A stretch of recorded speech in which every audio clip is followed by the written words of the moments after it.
Amatir di lokasi wisata Ketepas, Kabupaten Magelang tampak erupsi Gunung Merapi pada Selasa pagi. Gumpalan asap tebal bercampur debu vulkanik menyembur setinggi 6.000 meter mengarah utara dan timur laut selama 450 detik. Grafik letusan Merapi ini terpantau di pos Babadan Desa Krinjing. Terjadi erupsi di Gunung Merapi pada pukul 05.22. Tinggi kolom asap yang teramati setinggi 6.000 meter dengan durasi 450 detik. Untuk awan panas terjadi kecil mengarah ke Kaligindo dengan jarak maksimumnya 2 km. Untuk dampaknya hujan abu yang terjadi pagi tadi di wilayah Boyolali, tepatnya di wilayah Kecamatan Cipogo. Untuk sementara Magelang masih aman karena arah angin. Meskipun kembali erupsi, Merapi hingga kini masih berstatus waspada. Aktivitas warga sekitar lereng Merapi tetap berjalan normal, termasuk kegiatan belajar mengajar di SD Negeri Krinjing 2 tidak terganggu. Namun para guru mengimbau seluruh muridnya agar selalu berhati-hati menjaga diri. Wahyu Diono melaporkan dari Kabupaten Magelang. Polisi meringkus seorang pemuda di Blora yang menjadi polisi gadungan berpangkat kombes.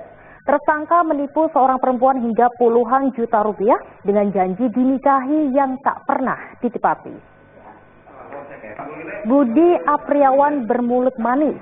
Pemuda pengangguran ini menipu seorang perempuan yang telah bersuami takluk menjadi pacarnya. Tersangka hanya bermodal pengakuan sebagai polisi berpangkat kombes. Pria asal Blora ini berjanji menikahi korban. Namun janji pelaku tak kunjung ditepati. Padahal korban telah menghabiskan uang 25 juta rupiah demi sang pujian hati. Sadar telah ditipu, korban akhirnya melapor ke polisi. Korupsiannya mau diurus untuk perceraian. Setelah menangkap pelaku diduga melaksanakan penipuan terhadap seorang wanita warga Kelurahan Ngawen dengan inisial MS, dan tersangka ini inisialnya BA. Dari awal pengakuannya ini warga Juwana Pati, namun setelah di cross check ternyata warga Kelurahan Bangkle, Kabupaten Blora. Modusnya dia mengaku sebagai anggota Polres Blora dengan pangkat kombes. Namun setelah saya tanya, kombes ini komandan besar.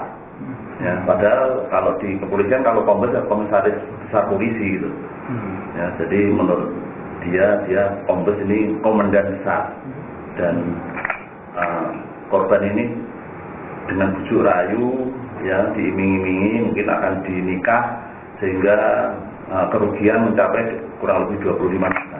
Ini berupa uang tunai, dan ini dibelikan salah satunya adalah sepeda motor.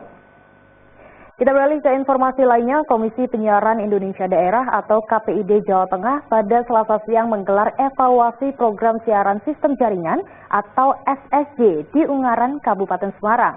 Pertemuan ini dihadiri jajaran direksi dan jurnalis Grup Surya Citra Media atau SCM yang mewadahi SCTV dan Indosiar. Evaluasi program siaran sistem jaringan atau SSJ oleh Komisi Penyiaran Indonesia Daerah atau KPID Jawa Tengah berlangsung pada Selasa siang di Ungaran, Kabupaten Semarang. Pertemuan ini dihadiri jajaran direksi dan jurnalis Grup Surya Citra Media atau SCM yang mewadahi SCTV dan Indosiar. Dalam evaluasi, tayangan SCTV dan Indosiar telah memenuhi regulasi KPID Jawa Tengah dengan menyajikan lebih dari 10% tayangan lokal sesuai dengan kaidah pedoman perilaku penyiaran dan standar program siaran atau P3SPS. Tidak saja berita-berita nasional yang harus ditayangkan oleh TV SSJ, tapi berita-berita yang ada di daerah-daerah juga dikedepankan. Nah, SCTV Indosiar ini harus menjadikan contoh konten-konten lokal lebih banyak. Gitu. Ya, kita tetap mengusahakan pemenuhan regulasi yang 10% dan definisi daripada konten lokal, yaitu melibatkan sumber daya lokal, kemudian latar belakang lokal, memuat tentang hal-hal yang bersifat lokal. Nah, untuk sementara kita mulai dengan dokumentari, kemudian berita, nanti juga akan berkembang sesuai dengan dinamika yang terjadi terakhir dan tuntutan daripada selera masyarakat. Jadi akan kita pertimbangkan genre-genre yang lain. melalui yang paling cepat bisa kita lakukan kerjasama dengan pihak lokal, apakah itu lembaga pendidikan, apakah itu geria produksi gitu. Kemudian juga sumber daya yang ada di lokal setempat juga kita beri bekal-bekal dengan pelatihan-pelatihan yang terkait dengan keahlian yang akan dibebankan, misalnya produksi, kemudian editing. Berita selanjutnya untuk Anda, para calon tenaga kerja Indonesia yang mengikuti seleksi pemberangkatan di Kota Semarang tergerak mencegah penyebaran virus corona. Mereka menggalang dana bantuan masker yang akan disumbangkan ke Korea Selatan. Bertempat di kampus Universitas Negeri Semarang, para pelamar tenaga kerja mengikuti seleksi pemberangkatan ke Korea Selatan. Di sela tes, mereka menggalang dana bantuan masker yang akan disumbangkan ke Korea Selatan. Aksi peduli sosial ini untuk mencegah penularan virus corona atau COVID-19. Pembelian masker. Tradisi boyong gerobok memeriahkan perayaan ulang tahun ke-294 Kabupaten Grobogan. Gerobok atau kotak kayu untuk menyimpan pusaka merupakan cikal bakal nama Grobogan.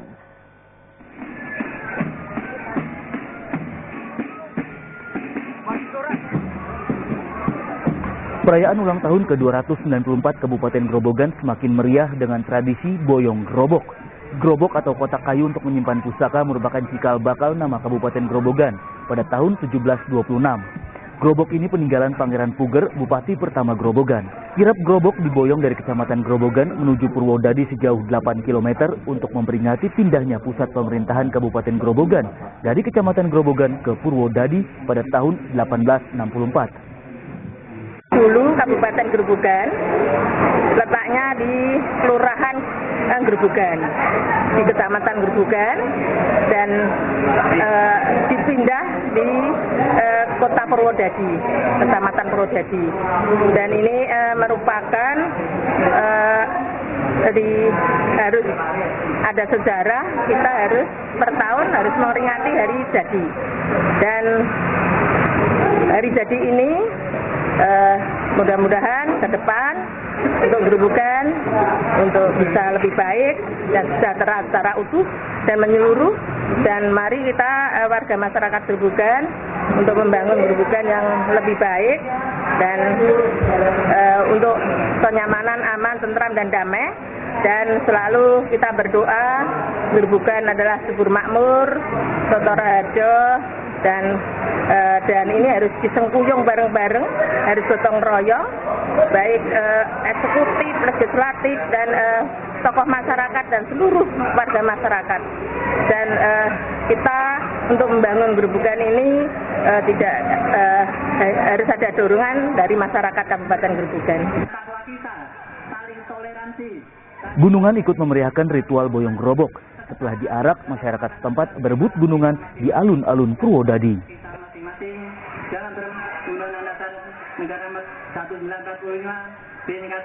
Rebutan gunungan, Mas. Dapat sari, tomat, sayuran-sayuran gitu, Mas. Itu ya hitung-hitung ikut-ikutan orang, Mas. Dapat rezeki katanya buat masak gitu, buat dimakan sama keluarga. Kepercayaannya itu kalau katanya dapat gunungan itu rezekinya melimpah, apalagi nih bagian sama ulang tahun Grobogan, Mas. Selain gunungan, sejumlah tumpeng juga disediakan bagi setiap warga sebagai bentuk sedekah dengan harapan Kabupaten Grobogan lebih makmur dan sejahtera. Arif Nur melaporkan dari Grobogan. Sementara itu, 2 kuda impor dari Belanda mengawal tradisi boyong gerobok memeriahkan ulang tahun ke-294 Kabupaten Grobogan. Sehari-hari, 2 kuda itu membantu tugas polisi, memberikan pengamanan dan patroli kota di wilayah hukum Polrestabes Semarang.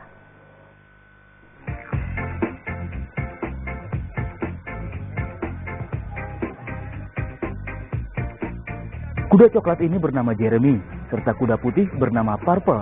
Kedua kuda ini berperawakan tinggi besar, berbeda dengan kuda pada umumnya, karena diimpor dari Belanda. Jeremy dan Purple adalah 2 dari 9 kuda yang dimiliki Polrestabes Semarang. Kedua kuda tersebut digunakan Kapolres Grobogan AKBP Roni Tri Prasetyo Nugroho dan Komandan Kodim 0717 Purwodadi Letkol Asman Mokoginta untuk mengawal tradisi boyong gerobok merayakan ulang tahun ke-294 Kabupaten Grobogan. Ini kuda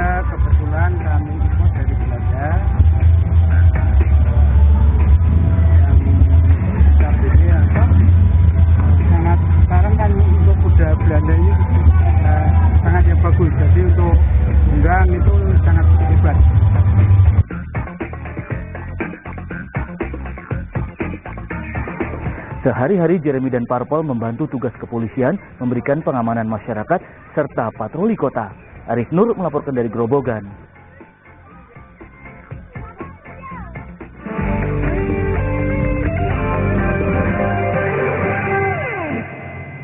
Kembali kami sampaikan berita Semarang Utama hari ini. Gunung Merapi di perbatasan Yogyakarta dan Jawa Tengah kembali erupsi. Grup Surya Citra Media atau SCM mengikuti evaluasi program siaran sistem jaringan yang digelar Komisi Penyiaran Indonesia Daerah Jawa Tengah. Tradisi Boyong Grobok memeriahkan perayaan ulang tahun ke-294 Kabupaten Grobogan.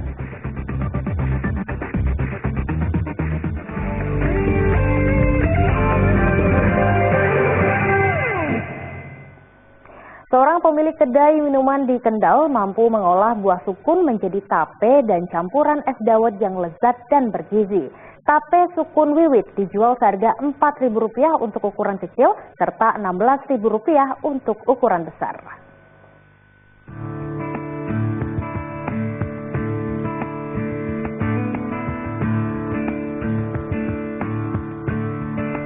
Biasanya buah sukun diolah menjadi keripik. Namun buah sukun di tangan wiwit diolah menjadi tape dan campuran es dawet yang lezat serta bergizi.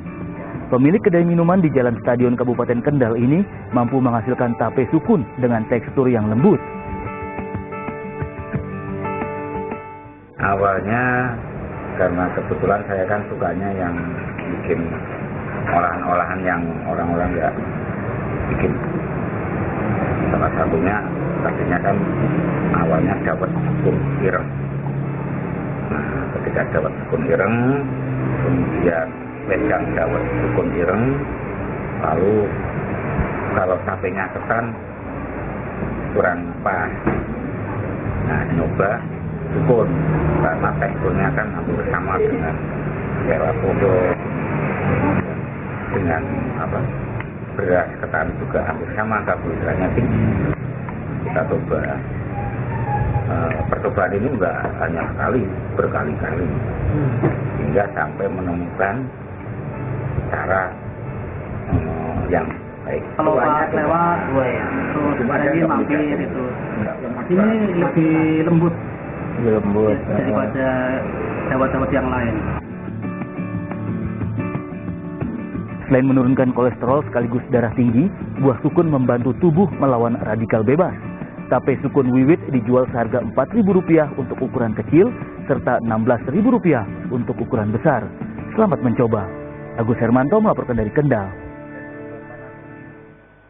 Bila Anda berwisata ke Candi Borobudur, tak ada salahnya Anda mampir dan mencicipi kuliner seafood unik sekitar 2 km dari Candi. Di pusat kuliner ini, lidah Anda akan dimanjakan dengan sajian cumi raja dengan bumbu rempah sebagai menu andalannya.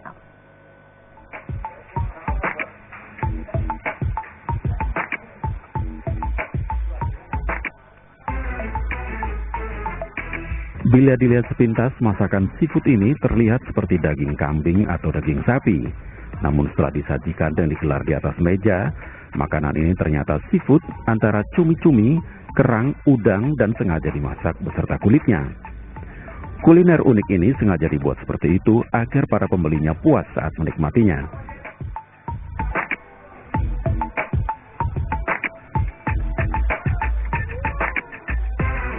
Kemudian dengan rasa-rasa dengan cumi yang lain seperti apa?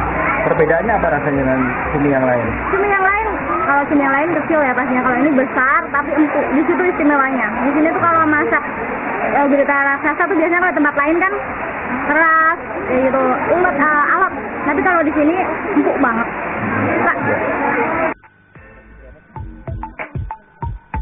Untuk saat ini menu andalan yang dimiliki seafood Jimbarwana ini adalah cumi raja, yakni cumi berukuran besar yang sengaja dimasak dengan bumbu rempah.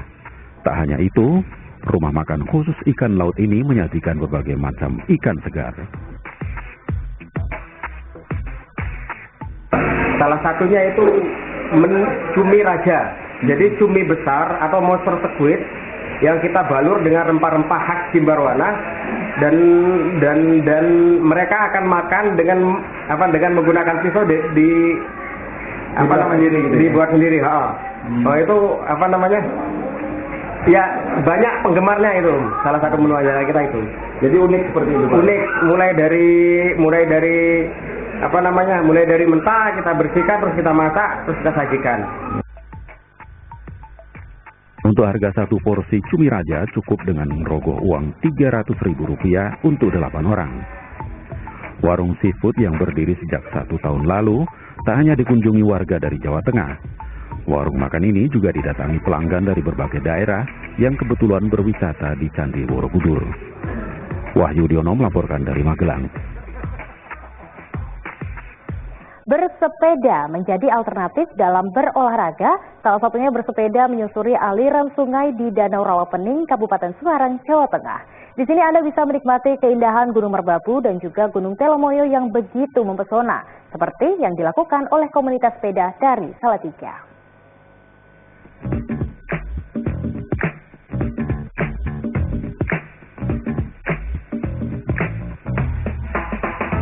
Bersepeda menyusuri sungai di desa Rawaboni menuju Danau Rawapening memiliki tantangan tersendiri.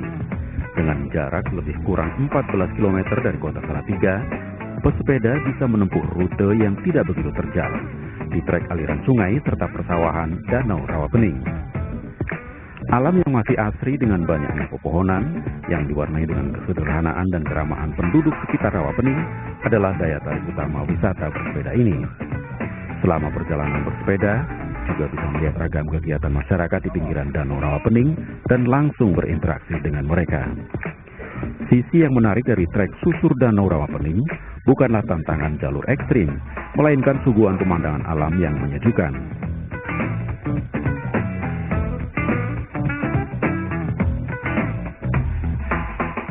Juga banyak objek-objek wisata yang indah, juga trek-trek yang menarik untuk dilewati. Sehingga bagi kita untuk refreshing dan untuk hiburan sangat menyenangkan. Jadi untuk wilayah di sekitar Rawapening ini kita bisa menikmati persawahan, kemudian pemandangan Gunung Telomoyo, background Gunung Telomoyo dan Merbabu yang sangat indah. Kemudian juga banyak tempat-tempat wisata yang menarik, sungai dan tempat wisata buatan warga di sekitar Tuntang dan Rawaboni. Bersepeda di pinggiran Danau Rawapening, selain sehat, juga bisa memanjakan mata. Hamparan keindahan alam dengan udara yang menyejukkan tidak akan pernah terlupakan. Yulianto melaporkan dari Kabupaten Semarang. Informasi wisata bersepeda tadi mengakhiri jumpa kita pagi ini. Atas nama rekan yang bertugas, saya Dana Paramita mengucapkan terima kasih atas kebersamaan Anda. Selamat pagi, selamat beraktivitas dan sampai jumpa.